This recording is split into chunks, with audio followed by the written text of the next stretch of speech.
ask you something. When was the last time you made a decision without replaying it in your head for the next 3 days? Most senior leaders don't struggle because they can't make decisions. They struggle because every decision feels heavier than the last. And today I want to show you why confidence with decision making isn't something you're born with, and it certainly isn't something that you magically gain through promotion. It's something that you build by learning which decisions deserve your attention and which ones are quietly draining your energy. We'll look at why successful leaders begin second guessing themselves, how to identify one decision that will genuinely move the business forward, and I'll share with you a practical exercise that you can use this week to rebuild that decisive leadership. Hi, if you're new here, I'm Penny Wood, and I work with senior leaders and executives who know they're capable of delivering more impact, but often find themselves caught between operational pressure and strategic leadership. Now, through the Master Move method, I help leaders make that shift, that change, in not only how they lead, but how they're seen.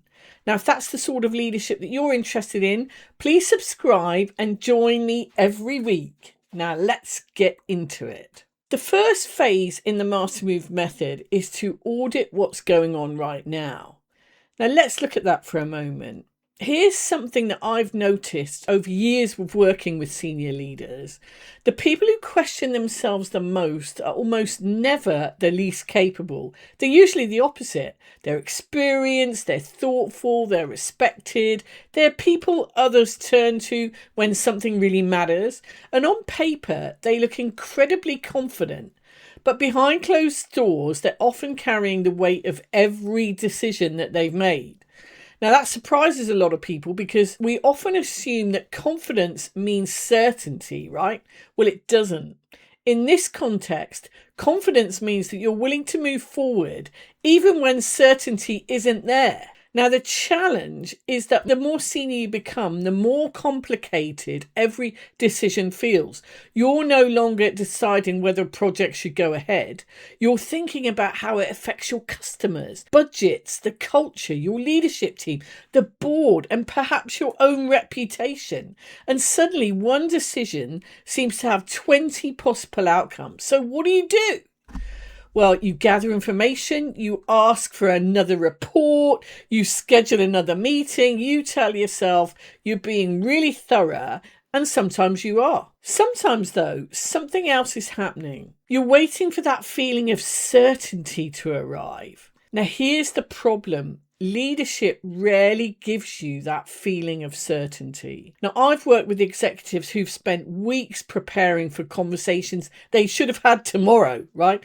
They weren't avoiding the conversation because they lacked experience. They were hoping that if they thought about it for long enough, the perfect answer would eventually appear. And quite frankly, it never did. And then that's when decision fatigue kicked in. Now, eventually they had the conversation anyway, and almost every single one of them said the same thing afterwards. Oh, I wish I'd done that weeks ago. I wasted all that time. Now, that moment is incredibly revealing. It tells us the biggest barrier wasn't capability. It was the friction around actually making the decision. And this is one of the reasons the first phase of the Master Move is called audit. Before we start changing everything, we've got to understand what's really getting in the way. Because if you misdiagnose the problem, you're going to waste enormous amounts of energy trying to solve the wrong thing. Now, many leaders tell themselves they're lacking confidence, whereas actually what they're experiencing is accumulated friction and decision fatigue. Now, what do I mean by that? Well, it's those small moments of hesitation, a fear of disappointing people, the pressure of getting it right. All that friction, it builds up over time because the expectation is that senior leaders should always have the answer. Every decision carries more mental and emotional weight, and it's not the decision itself that's difficult, it's everything attached to it. So here's something I genuinely like you to do this week. Think about one decision that's been sitting on your desk for longer than it should have. Not the biggest decision you'll ever make, just one that you've been carrying around. Now ask yourself 2 questions. What evidence am I waiting for? And then ask the more uncomfortable question, if that evidence never arrived, what would I do? Now that's usually where the truth begins to emerge. Quite often you'll realise you've already got enough information and you're simply waiting for more certainty before you can act. The thing is, leadership doesn't work like that. Most of the time, clarity follows movement and action. It doesn't arrive before it. Now, once you've recognised where the friction is, you're ready for the next phase in the Master Move method. So next I want to talk to you about something I encourage every client to do. Stop treating every decision as though it carries equal importance. It doesn't. And phase 2 is about finding the one decision that changes everything.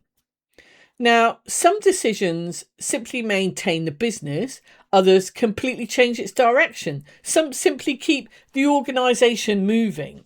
The difficulty is that these decisions often arrive in exactly the same way, by email, by a meeting invitation, a request from a colleague, or maybe a discussion in a corridor. Everything feels urgent and it demands your attention, so naturally you try to give everything that same level of care. Over time you become exhausted, not because you're making difficult decisions, but because you're making too many decisions that shouldn't require your personal attention in the first place. Now, I often ask clients to imagine they're standing on a balcony looking down on their working week, right? Instead of being caught inside every meeting, every email, they're looking at the whole picture. And from that perspective, patterns start to be obvious. You notice where you're spending your energy, and you notice who relies on you for decisions that they could probably make themselves, right? Now you notice which conversations genuinely shape the future of the business and which ones simply maintain the daily operations. Now that's a very different way of looking at leadership. And one of the biggest assumptions I hear is, well, if it's important, I should be involved. Well, I don't always agree about that, because if everything depends on you, your organisation eventually becomes limited by your own capacity. And strategic leadership isn't about being involved in every decision. It's about knowing when your involvement creates the greatest leverage. And that takes us nicely on to phase 2 of the Master Move method, which is identify. We're mapping opportunities, not opportunities to work harder, but opportunities to make a bigger contribution with more impact. For example, imagine if one conversation this month could unlock progress across 3 departments. Imagine if one decision you gave your leadership team gave greater confidence to act without you. Or imagine if one strategic decision in the board shaped the direction for the next 12 months. Those are high leverage decisions, and that's where your attention belongs. So here's a simple exercise I want you to do. Take your diary out for the next fortnight. Highlight every meeting where your presence genuinely changes the outcome, not because you're expected to attend, but because the outcome would be noticeably different if you weren't there. Now look at everything else. And that's where you'll probably discover your biggest opportunity, because every hour you spend maintaining the business is an hour that you're not shaping its future. And leadership isn't measured by how full your calendar is.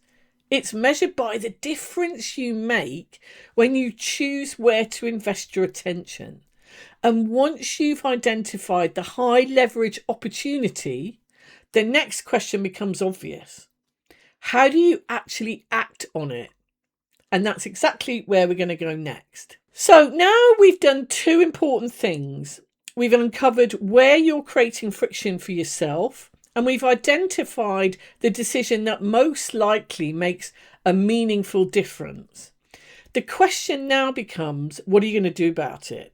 Because this is where many leaders kind of drift back into those old habits, right? They tell themselves they'll act next week or after the next board meeting or once they've had a conversation about X, right? Sound familiar? Well, one thing I've learned from working with senior leaders is that the quality of your leadership isn't measured by whether every decision turns out perfectly. It's measured by how quickly you're able to learn, adapt, and move forward. That's why phase 3 of the Master Move method is called execute. Notice it doesn't say execute and hope, right? It certainly doesn't say execute once and never review it either. It says execute, monitor, and adjust. And that's what good leaders do. Think about any successful strategy that you've been involved in. Did it work exactly as you'd planned it from day one? Probably not. There were tweaks. You probably got new information. Maybe some of the priorities shifted. Maybe people responded differently than you expected. Now, none of that meant the original decision was wrong. It simply meant the leadership continued. Now, sometimes we put so much pressure on ourselves to make the perfect decision that we forget that we've got the opportunity to refine it once it's in motion. And that's a much healthier way to lead. Instead of asking yourself, well, how do I make sure this is the perfect decision? Try asking yourself, how will I know if this decision is working? Can you see the difference? The first question keeps you stuck before you've even started. The second assumes you're going to take action while building in time inside that decision to review and adjust it. And that's exactly what experienced leaders do. So here's something I'd encourage you to do over the next 72 hours. Choose that one high leverage decision we've been talking about. Make the decision based on the evidence you have today. Then ask yourself 3 simple questions. What outcome am I expecting? What signs will tell me that this is working? And if those signs don't appear, what will I review first? Now, you've immediately shifted from hoping the decision succeeds to actively leading it, and that's completely different. It's a completely different mindset. You've moved from waiting for certainty to managing progress. And that's where confidence is built. Not because every decision delivers exactly what you expected, but because you create a process that allows you to learn as you go. And the leaders that I admire the most aren't the ones who always get it right. They're the ones who are prepared to make thoughtful decisions, review the evidence, adjust their decision when necessary, and keep moving. That's what creates momentum. That's what builds trust. And ultimately, that's what separates leaders who react from leaders who shape the future. So don't wait for the perfect moment, the perfect decision. Make your master move and then lead it well. So here's the takeaway. Leadership isn't about removing uncertainty. It's about becoming someone who can lead confidently through it. Now, remember, the leaders who make the biggest impact aren't necessarily always the smartest people in the room, but they are the ones that are prepared to make decisions, move forward, take action, while everybody else is waiting for the perfect conditions.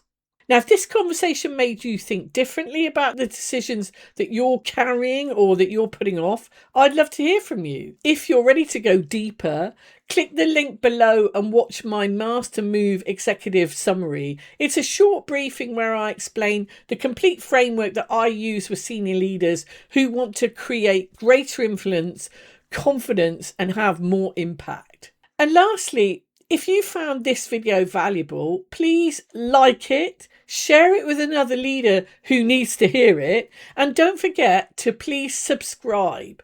It's free and it helps me able to make more content like this for you in the future. So thanks for watching, and I will see you on the next video.